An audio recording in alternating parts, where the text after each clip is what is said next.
Hey, welcome to Sandy Sun Travel. So, in case you've forgotten, I'm Ron, and this is Melissa. I don't know why I said that. You know who we are if you're watching us. Anyway, today we want to do kind of a final review, a final breakdown of our Norwegian Encore cruise that we took, gosh, all the way back in February. We're already like 3 weeks away from our next cruise, so stay tuned for that. But we thought we'd do a little breakdown of our likes and our dislikes from this cruise and give kind of a final verdict.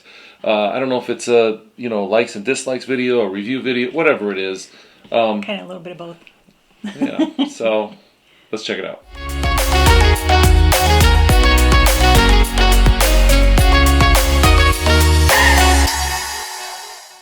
All right, so let's start with kind of our opinion of the ship overall. Not necessarily the cruise, but just the ship itself. Yeah. We liked the ship. It seemed like a little bit classier, if you will, than Royal or Carnival. And it really had a good layout. Like, we really liked it, and it was easy to get around. Well, for most of us.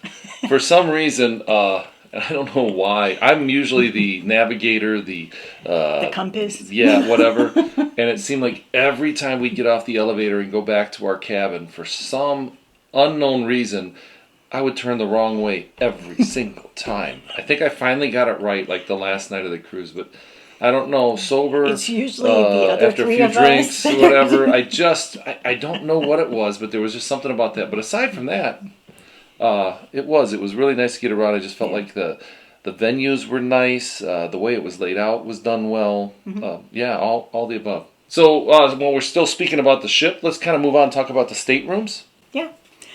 First, impression was they're very nice. They're, similar to any other stateroom, but we had a balcony, and our bathroom was a little bit smaller than we've seen on other ships. Maybe with the exception of like the XL class ships on Carnival. Yeah, those are pretty cramped. Yeah. But the other thing was there was not a lot of storage. Like on some of the other cruise lines, you get like 3 closet doors, or maybe 4. You only had 2. Yeah. And they weren't like extra big by any chance in the stretch of the word, So anyways, yeah. But we got by. Yeah. Now the balcony was nice, and this isn't necessarily a knock of the balcony or the cruise ship, but it just wasn't warm enough to use on most days. And so of all the cruises we've ever been on, this would be one of those where it was like maybe the balcony wasn't worth it, but there was no way to know that leading up to this cruise.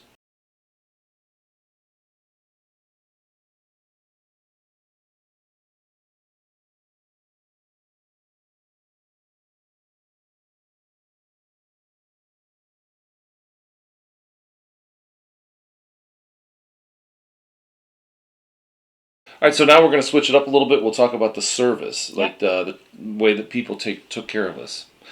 So our cabin attendant, our cabin steward, whatever you want to call them, housekeeping, was excellent. Mm-hmm. So kind, so helpful, and they always are, but I don't know. I don't remember his name, but he really stood out to us. Yeah, he just had like a gentle spirit about him. Yeah. The wait staff at dinner was good. We never felt neglected, but this is an area where we felt like maybe they might have been understaffed. Yeah, it just felt like they were rushed and just really busy. On other cruises, we felt that we usually get to have a little bit more interaction with the wait staff, and like I said, it just felt like they were so over busy. Mm-hmm. But one place that they did shine was in the bars. I mean, every bar that we went to, the bartenders were top notch, the wait staff over the top, everything was great. And we'll give a special shout out to Helio, the stash in Malting's Whiskey Bar. I'm sure he's elsewhere by now, but Helio was fantastic. He's from Brazil. He was excellent.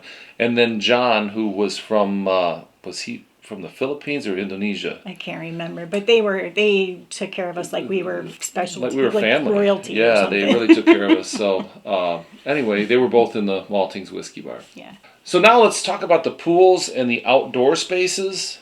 And at least for me, this was kind of my, if I could call it, my biggest disappointment. Really, my only disappointment, I think.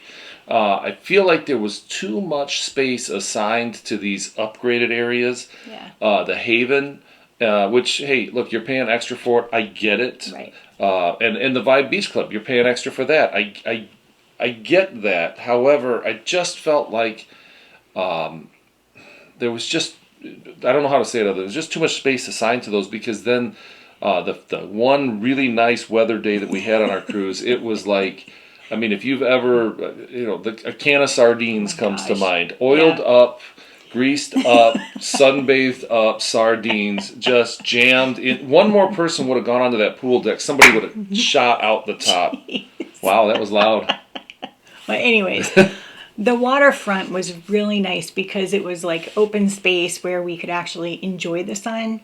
And it wrapped like all the way around. Almost all the way, yeah. Almost all the way around the ship. But we had to steal some chairs from like a dining area so that we could take them back by the aft, the aft deck back there and enjoy the sun, because the sun kind of was, whatever. But it was fine. We didn't mind doing that.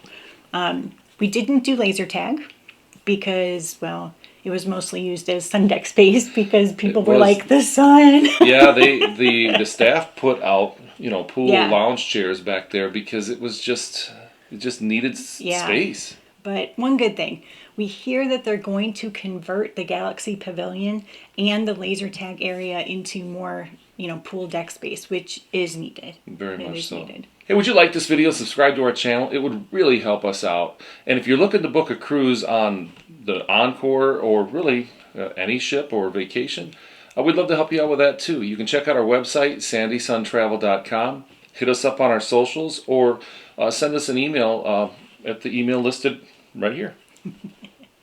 Now let's move on to the dining. We can't say enough about the dining. It was awesome. Yeah, for sure. I think this was, in my opinion, I said it earlier, it's to Melissa when we were getting ready to film this, but it's just the biggest bright spot on the ship. There were a lot of great things about it, and I think if you know me, you know that I know food. But I think that it was the best food that we've had on a cruise to date, and it was excellent. And Le Bistro, their French restaurant, was one of the best meals I think we've ever had. Yeah. All four of us. Yeah, for sure. Yeah. I think out of the entire cruise, there was only one meal that we were all like, well, that wasn't the greatest. Right. But it was still edible. It was still good. And again, that could just be our personal take, our taste buds. Exactly. Maybe we were off that day. Or maybe it was just bad. I don't know. But we got the baked ziti, and we were not a fan. All right, so we're going to talk about the entertainment. And this is an area where we kind of said we have mixed opinions on it, but I don't know that that's really... You know what? We'll talk about it, and you can figure out what you think. All right, so first we're going to talk about the Choir of Man. It was amazing. So good. So good. If you go on a cruise and they're on there, they happen to be on there and doing that show, go. Even if you don't like musicals, because it's so fun. It was fun, yeah, for sure. It was far better than we would have expected. Yep. Yeah. Then the Beatles experience was really good.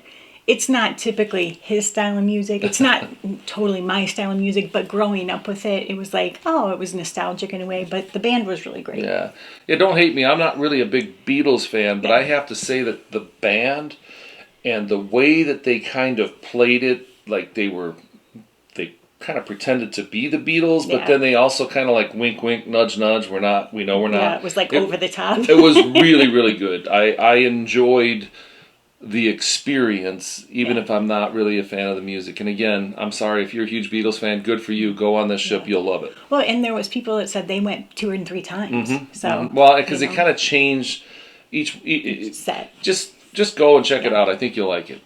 Now, the musicians around the ship, I thought they were all really good. I didn't hear a musician anywhere on the ship that I was like, oh, I mean, and that's kind of normal, right? Yeah. But I think our critique is that outside the theater and the Beatles show, the music just kind of felt like, I don't know the way to say it other than it just felt like it had a wet blanket on it. And now, I will say, by the pool deck, the music was usually pretty hopping and vibrant and I guess loud by some people's standards, but when I'm on a cruise, so much we weren't out there. When I'm on a cruise, I want, it's fun. Now the rock band was over the top good, and it's not just because it's kind of the music that we grew up on. They were talented.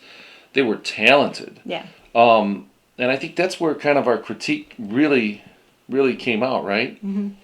the last night of the cruise, they were in there and they were playing Enter Sandman or whatever it was. It was. They were just that song is as if you anyway if it's your style of music right. But it was like it was set at kind of an elevator music volume level, and it was in the lobby, and there were a lot of conversations going on that were kind of. It just felt sleepy. Like we were waiting for it to be like eggs. And they were. We could see something was going on, and they were kind of debating with. I don't know if it was the entertainment director or the cruise director or who it was.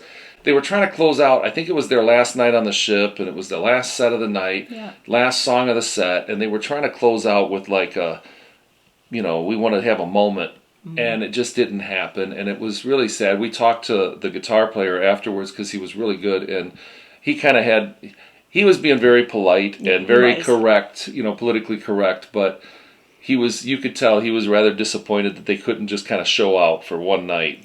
And he had made the comment that they actually asked him to kind of tone it down. And I was levels, you tone it down anymore, and you might as well just turn it off. I don't know. Anyway, that was our. That's our opinion. You may have been on it, and you're like, it was fine by me. Okay, good for you. So finally, we're going to talk about the ports. Yes. So first port we went to was Porta Plata, Taino Bay. And it was raining. Mm-hmm. So all we did was walk around the port and shopped, which wasn't bad. But we did get to see the lazy river. I think there might have been one or two like kids that were in it because they figured, hey, I'm going to get wet anyways. But I know that it was beautiful, and I think it would be great, with great weather. Yeah. We just unfortunately had rain, so yeah. And then we went to St. Thomas, and I overcame a fear, and we did the sky ride. Oh my goodness. And then they would go.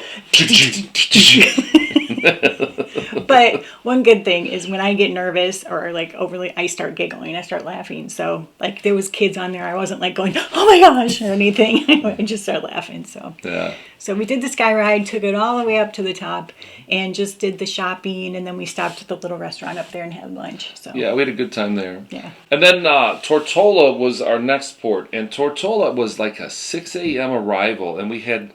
Originally, I think we were supposed to leave at 2 or 2:30, and they moved it back to 1 or 1:30. Yeah. So we had such limited time. We had originally wanted to go over to King Garden Bay and hang out at the beach, but it was raining cats and dogs when we pulled into port, and it did clear up a little bit, but we walked around. We did a little shopping again. It was really got a snack.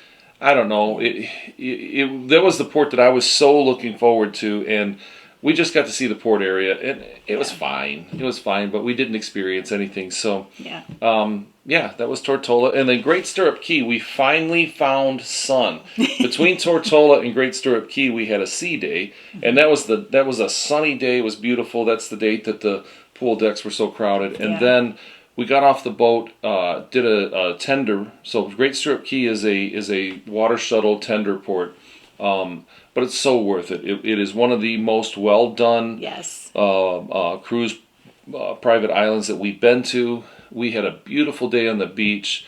We had a lot of fun. I thought that the itinerary was a good itinerary. Mm-hmm. I just wish Tortola, the schedule was a little different. Not because I don't want to get out of bed early, but because by the time you do that and then go to the beach or whatever, especially if it's a sunny day, it was too abbreviated to be a good port, I guess is the way that I put it. But Great Stirrup Cay, I'd be happy to go back there. And the only disappointment with that would be that port can get canceled quite often because of weather, because of the waves and whatnot. So, but again. And we had a bumpy ride going in. Yeah, it was a good itinerary though. So I give it a thumbs up. Okay, so to wrap up. Again, like I just said, we would gladly do this cruise and itinerary all over again. We just would prefer to do it when it was warmer because I would lay out on the balcony and I got this balcony, I'm going to enjoy it. And I'd lay out there and just, I'd be almost shivering, but I was like, by God, I'm on the balcony, In the rain. So, I enjoyed my balcony. We traveled with our friends and we had a blast. We always do.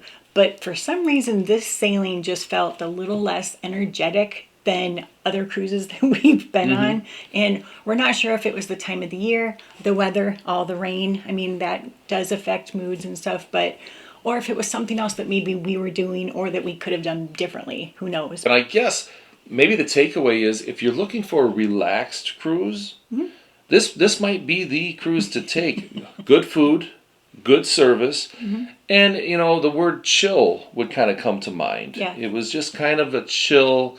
This would be a great one to kind of exhale. That would be. You could come back very rested from this one. Now I know we are not old, but we are older. Yeah. But we still like to have fun like we're younger. We just do. So we like that energy. Yeah. We get out of our rocking chairs once in a while. So, hey, that's it for our take on this. Thumbs up. Would do it again. Yeah. Would recommend it to almost anyone. But that's the review. So that's a Norwegian Encore. That's the Eastern itinerary, Eastern Caribbean itinerary. And we did this one in February. I think I would just wait till probably the end of March to do it. So, hey, that's it for today. Hope you enjoyed it. So thanks for watching, and we'll see you next time.